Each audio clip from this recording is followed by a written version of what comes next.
He's gotta be wrong. About the crew being dead? I don't see some tourist. What if they did? Maybe some military down there. Don't be an idiot. Only turn doesn't give a damn about this place.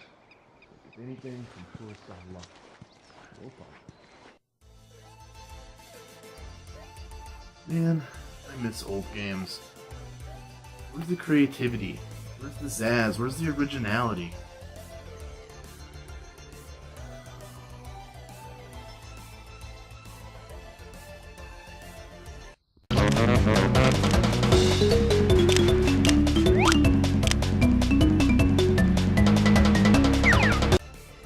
Yeah, this is what I'm talking about. Banjo-Kazooie. Good old classic platforming fun.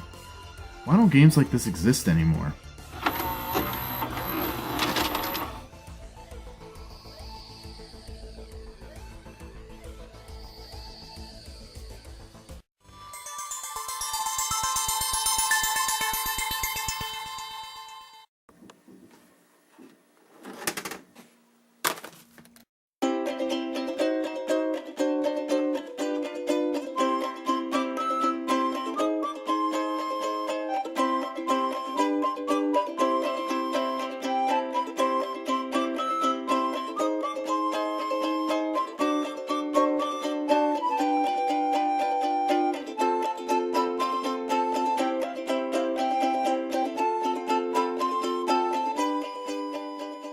Okay, so modern games don't suck. There's still a lot of really good content coming out. It's just different.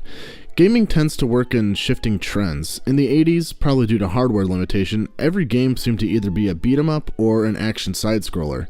In the late 2000s, it seemed that everything was a shooter. And now, everything seems to be a hyper-realistic, open-world, drama-filled snooze fest with too much monotonous shit to do. But in the late 90s, early 2000s, platformers ruled the industry. In 1996, the video game world was changed forever with the release of Super Mario 64. The world had never seen a 3D game to this magnitude before, especially one on the home console, and with such fluid controls and impressive visuals. Super Mario 64 set the stage for an era of gaming I'm going to refer to as the Golden Age.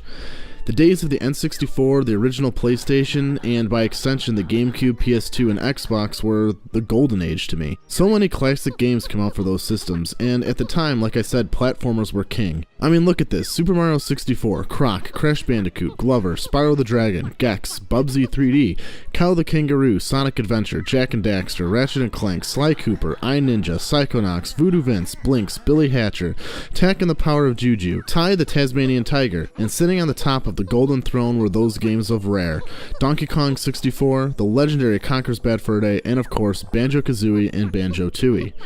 Rare were the fucking kings of the 3D platforming genre, releasing amazing game after amazing game on the Nintendo 64 and SNES, including non-3D platformers like Killer Instinct, Jet Force Gemini, Diddy Kong Racing, Perfect Dark, and of course GoldenEye and Donkey Kong Country. Rare's games were on another level, and were the epitome of the collectathon style of game, which were essentially 3D platformers that require you to find a large number of hidden objects throughout the game. In 2002, Rare was bought by Microsoft, ending a long run with Nintendo, ushering in a new era. People tend to think negatively about Rare's new partnership with Microsoft, but tend to forget that they actually put out some good games like Grab by the Ghoulies and Viva Pinata, both of which received praise at the time of release. Rare's legacy started to dip with the release of Banjo-Kazooie Nuts and Bolts in 2008. This was not the return gamers had envisioned for the duo. Following the failure of Nuts and Bolts, Rare was delegated to making tech demos for Xbox's Kinect, a piece of hardware nobody wanted, but Microsoft felt the need to shill anyway, at the cost of turning down new ideas and IPs from Rare. But not all is lost, as Rare is releasing a pirate-themed game called Sea of Thieves to be released early next year. Still, people were hungry for a new 3D platformer that harkened back to the days of Banjo-Kazooie. Enter Playtonic Games, a new game company consisting of old Rare devs who sought to achieve just that, and brought us Yooka-Laylee. Back in 2015, Yooka-Laylee was announced on Kickstarter. Everyone already knows the story, but they roughly made 5 times the amount they wanted in less than 24 hours, and at the time were the highest funded Kickstarter of all time. 2 years passed, and we finally got Yooka-Laylee, but was it worth the wait? did it succeed in acting as a spiritual successor to Banjo-Kazooie. Before I begin, some disclosure. I played the game before the most recent update, which was released on August 11th of this year, and therefore my opinions and thoughts of the game are how the game appeared before that update. I will provide a link with the patch notes so you can see everything they fixed since after I finished playing the game. Yooka-Laylee is a game that does a lot right, but does so much wrong as well. Yooka-Laylee follows the titular character Yooka, a chameleon, essentially this game's Banjo, and Laylee, a bat, which is essentially this game's Kazooie. The story is that Yooka and Laylee are chilling on their pirate ship home when a book is stolen by the evil capital B, a greedy business bee, seeking to harvest the powers of the magic book to take over the world. Yooka and Laylee set out to find their stolen book and stop Capital B's evil plans. Each level is actually a book that you can travel into, made up of pages, which you find on your journey. This is very reminiscent of the jiggies and puzzles that act as the levels in Banjo-Kazooie. Each world has the ability to expand when more pages are found, making the world much bigger and opening up the world to new challenges and new places to explore. There's a multitude of things to collect in addition to pages. These include feather quills, which are similar to music notes in Banjo-Kazooie, and you can exchange quills for upgrades. There are ghost riders, little monsters littered through every level. They are the riders of books that you travel to, trapped within their own pages. There are health and energy upgrades to find in every level. There's a Molly-Cool in each level as well, which can be traded into Dr. Puzz, which can transform into something cool to traverse the level. These things include helicopters, snowplows, and schools of fish, amongst other things. This is similar to the Mumbo tokens and Mumbo from Banjo-Kazooie. Additionally, there are pirate treasures you can find in every level. Their purpose is currently unknown, and their total does not show up in the game's end count. You may notice there's a very strong book motif in Yooka-Laylee. This brings up a weird thought I had. Why is this game called Yooka-Laylee? I mean, I know why. It's a pun on ukulele and a throwback to Banjo-Kazooie, which were named after, well, a banjo and a kazooie. But Banjo-Kazooie had a music motif. You collected music notes and they played instruments in the opening scene. But Yooka and Laylee don't play instruments, and you collect quills. So it's just not as cohesive. I'm not really making a complaint or a point here, it's just something I noticed. Anyways, I'm going to talk about what I really liked with the game first. First off, the music. I mean, they got Grant Kirkhope, David Wise, and Steve Burke, the guys behind the music of games like Battletoads, Donkey Kong Country, Donkey Kong 64, and of course, Banjo-Kazooie. And their music is still great. That said, it is debatable that the music in Yooka-Laylee is not nearly as memorable as the music in Banjo-Kazooie. The music in Banjo-Kazooie was so amazing because Kirkhope mixed his compositions with elements of the level. You had things like birds chirping and frogs croaking and metal bending, which made the music feel like it was part of the level instead of something that was just playing over it. The music in Yooka-Laylee works, each composition fits the tone of the levels, but at the same time it still feels like music playing over the level instead of it being a part of the level. And that's what sets something like Banjo-Kazooie apart from Yooka-Laylee. Here's an example.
Kirkhope's style is timeless, man. I really liked the level themes. I don't really mean the level design, and that's something I'm going to go into later. I mean the themes. The first level is a kind of tropical island vibe, very reminiscent of the platformers of old. In fact, the first three levels are very old school in theme. You had the tropical island, the snowy stage, and the creepy forest. The snowy stage was a little generic as a whole, but I liked that there were areas with an isometric perspective to give the game something new. The fourth level was a casino level, which I liked aesthetically but hated playing through. through. I will go into depth with the casino stage in a moment. And the last level was a space ocean world, and I really liked that world. Treating space like an ocean was genius to me, and turning into a pirate ship that sailed on stars was really cool. I just thought it was a really creative level. It actually had a Ratchet and Clank kind of vibe to me, especially with the music.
For the most part, I liked the characters. The cast consisted of a wide and diverse variety of different characters with different kinds of personalities and designs.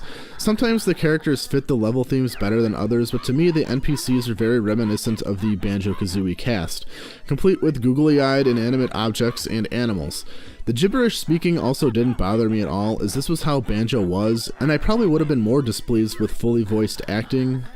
Of all the side characters, I was especially happy to see Shovel Knight make an appearance. There are also boss battles, which I enjoyed. They typically weren't that difficult once you figured out how to beat them, and they were usually defeated using a method which revolved around a gimmick based on the move acquired in that level. There were also some quiz sections in the game required to pass to get new areas of the hub world. To me, it added a little bit of variety to the game, and it was an obvious nod to Gruntilda's quiz in the Banjo games. I also enjoyed the special moves, though I found earning them to be quite easy, as I didn't find that getting enough quills was that difficult. These moves include things like rolling, turning invisible, and flying. I will say the game becomes stupidly easy once flying is acquired, as you can fly over and skip puzzles and entire sections of that level. Even without flight, I kind of found myself cheating, for lack of a better term, through certain areas using tenacity and the physics of the level design. I found myself getting to areas I probably shouldn't have gotten to because I gamed the system and jumped on a small out-of-place texture to get to certain places. One thing that sets the skills in Yooka-Laylee apart from Banjo-Kazooie is that you can use them at any time. You don't need a special kind of ammunition, you don't need to be standing on a certain platform, you can just use them whenever you desire. And that kind of makes the game a lot easier. That said, if you don't have certain skills, sometimes you do have to backtrack through levels, which can get kind of annoying. There are also plants that you can eat with Yuka. These things give you different abilities such as projectiles or the ability to glow in the dark. The rare sense of humor is very present as well, and I found myself laughing quite often at certain fourth wall breaks and adult humor.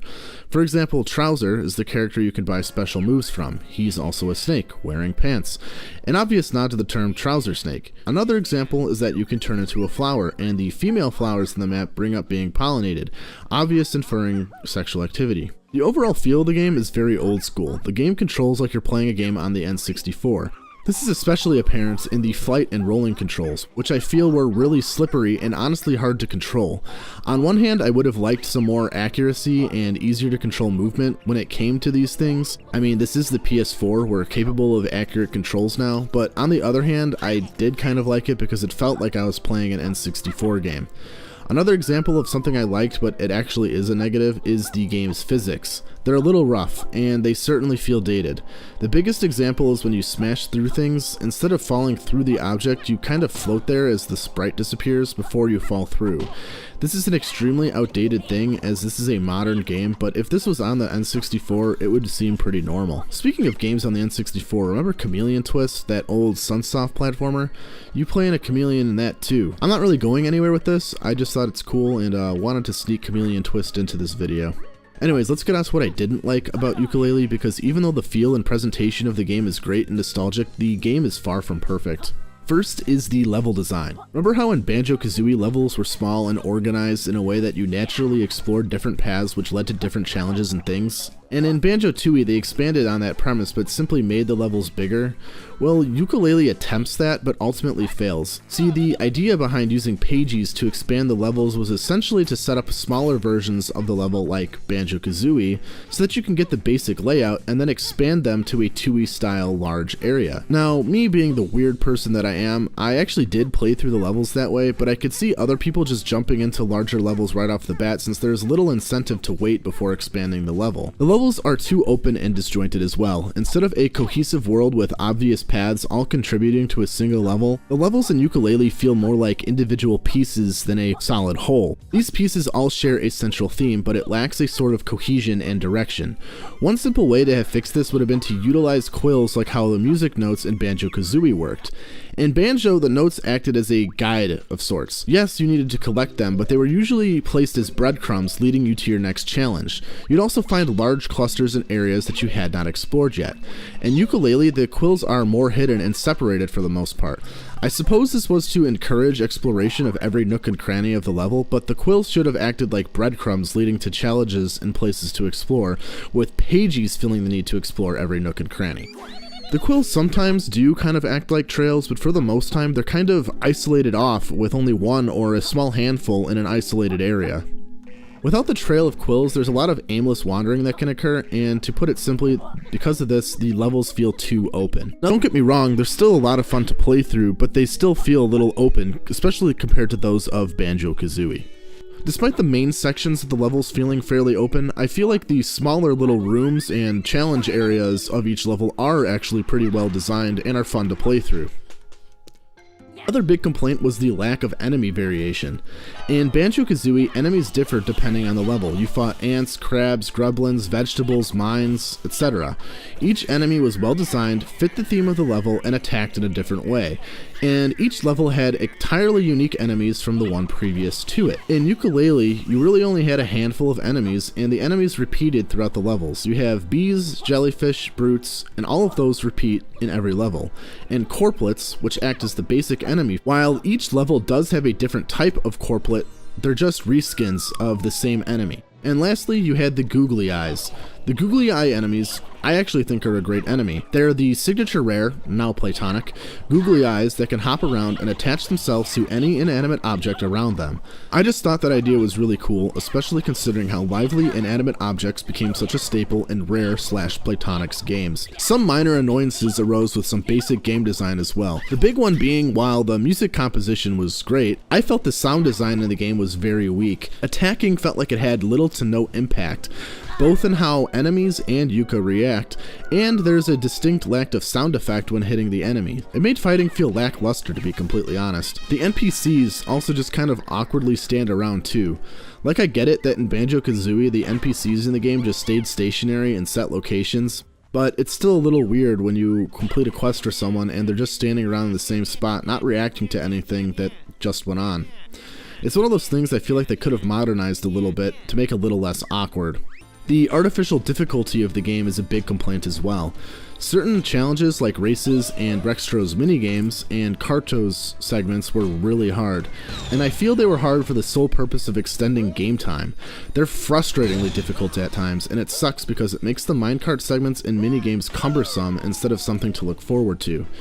Also, why can't we get both pages when we get the high score on the first try of Rextro's minigames? Why do they force us to play through it twice even if we got the high score on our first try? My last complaint, and this is by far the biggest complaint, and really the only complaint potentially game ruining in my opinion, and that is this: the casino level. Fuck this level. Seriously, fuck it. The idea of a casino level is great on paper. It's different, it's unique, and outside of Sonic, I can't really think of any games that have a casino level. It's a fun setting, but boy did they implement this shittily. First off, to get pages in this level, you have to play through casino games to earn tokens. Once you get enough tokens, you can trade them in for pages. And there are way too many of these little games. It takes forever to get enough tokens for a pagey. I know the intent was to give us more to play through for our pages, but fuck, after like 5 slot machines and 3 pachinko machines, just stop. Top it all off though, there's a glitch that prevents you from getting 100% of the pages. It is either triggered when you give a large amount of coins in at one time, it will skip a pagey, or when you quit the game immediately after trading the tokens in, it will delete a pagey upon coming back to the game. This is a massive fucking flaw. The glitch was so prominent that over half of all Yooka-Laylee players on all consoles got the glitch. I got the glitch and I'm stuck at 99% now. I've found literally everything else in the game, including the hidden pirate treasures, and I can't 100% this game because of the glitch. It's incredibly frustrating, and it doesn't look like they will fix it retroactively for people, which means that I'm now going to need to play through it all over again, which honestly will probably be something I do in the future, but for now, I don't have 30 hours that I want to set aside to spend playing through this game a second time when I have other games taking up my time at the moment. There's also a multiplayer mode, but it's really just a tacked on mode where you can play through the mini games with friends. It's fun, but I don't see myself breaking it out during parties like I would say a Mario Party type game, and it pales in comparison to the multiplayer on Conker's Bad Fur Day and even Donkey Kong 64. So taking all this into account, is Yooka-Laylee worth playing? I say yes. While it isn't perfect and it has a large list of flaws and issues, Yooka-Laylee is still a lot of fun, and that's what matters most. It captures the spirit of Yooka-Laylee and honestly feels like an N64 game, which is what I wanted out of it. There's plenty of nostalgic appeal, and while I don't believe games can survive on nostalgia alone, look at, say, Mighty No. 9. While I did enjoy that game when it came out, it doesn't have any longevity, and looking back at the game, it's definitely not what I wanted or expected for a Mega Man return. That said, Yooka-Laylee is a much better put together game and much more polished game than Mighty No. 9 is. I feel that with even more polish and addressing some of these level design flaws, Yooka-Laylee has the potential to become a really great franchise.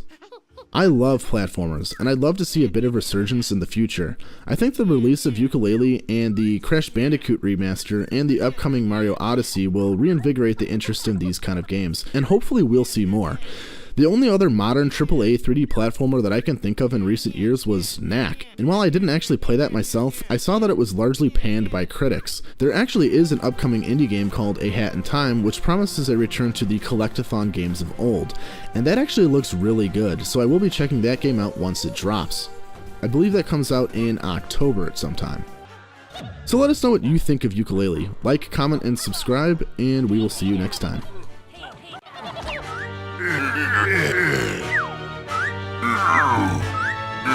Oh.